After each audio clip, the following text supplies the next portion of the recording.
Number 3, which today is on the power of words. Our previous talk was on the power of thoughts. These are related as thoughts create words. Words have power, huge power, which is among the teachings of Grandmaster Chakra, who is my spiritual guru and whose teachings I consider to be relevant and very important. Words have power because words create thought forms which get embedded into people's auras, into people's chakras, into people's systems. We can also look at the subconscious mind also. A word said gets embedded into the subconscious. It does not get, although the conscious mind may forget those words, the subconscious still remembers those words. Hence, we have to be careful with the choice of words we use, whom we use on, and how we use. It is said also, we may have heard of it, that the tongue is a very tough or a strong thing, although it has a strong organ, although it has no bone in it. It has the power to hurt. It has also, on the other side of the coin, because in the cosmos everything has a balance. Whatever is good also has a negative side, and whatever has a negative side also has the good in it.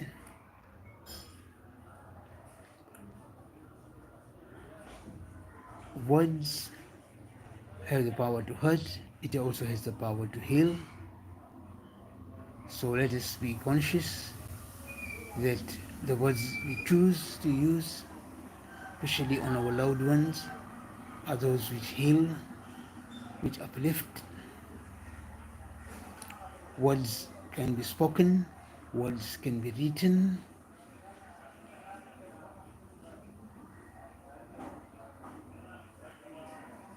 These are all forms of words. So the choice of words is very important.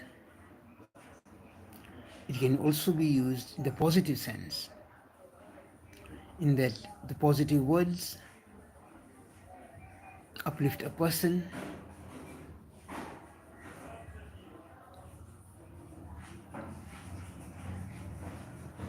So we can say the same thing in a positive manner, especially if you were to criticize or have corrective action done by the person,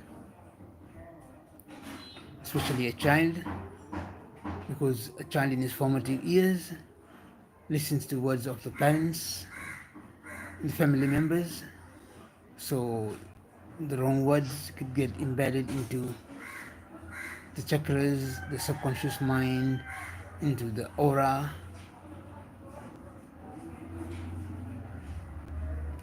which eventually comes to haunt the person who said the words, because that is what the law of karma is about.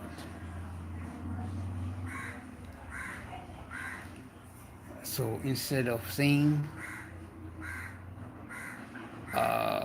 playing with that will kill you, we say, don't play with that knife, because it is better to play with something which is easier to play with when you tell a child rather than to try to put fear into the child. See, fear forms, creates traumas, creates unnecessary fears as the child grows into adulthood. So we should always frame our words, our what do you call, our teachings to the child in a positive manner.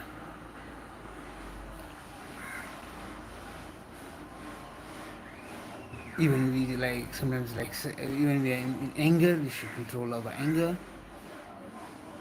and choose the right words. Like we should not be saying you're always like a donkey, you're obstinate. So we should say, dear, my dear son, show him the carrot and show this is the good thing which comes out by having or acting in this manner, rather than calling him a donkey or calling him other words which are not so good. So power have words, because those negative words will come to haunt you, because the child, even though he might change his behavior at the beginning, at that time, but eventually those things will have stuck in his subconscious like a hook. It will stuck in his aura. It may take away his self-confidence.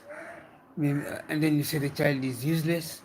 Okay, useless is a word, a negative word we should not use.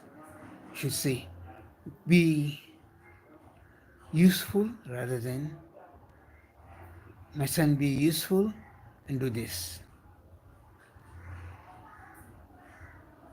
rather than be use the other word for it.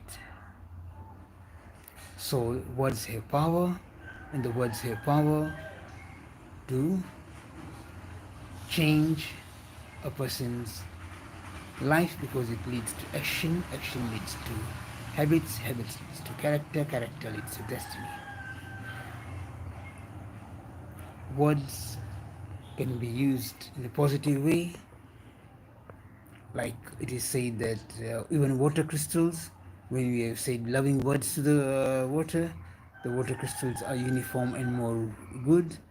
And when negative words have been used, the water crystals being formed are not so good and hurtful and then painful crystals, which, so we should know we have to use the right words, because words in water has power, hence, and our body is 70% water fluids. So we should make sure that the words which get embedded in the water are also positive.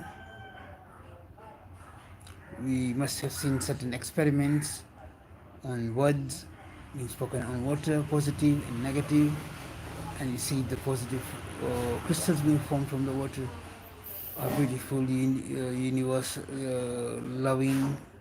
However, those ones are scattered and not so good crystals from the words. So my parting shot is, make our words the right words, positive words to achieve what we wish to achieve. Like we want to achieve greatness, we want our student to be a great, our child to be a great student. So your grades are going higher and higher, or you are, or if you are having an illness, so I'm getting better and better every day in every way, and my eyes are becoming, say, more better and better. My vision is improving day by day. Then that will happen. The choice of words is ours, whether they are spoken or whether they are written. Thank you. Keep our words positive, whether written or spoken, and to whomever it is, to avoid those words haunting us in the future. Amen. Thank you.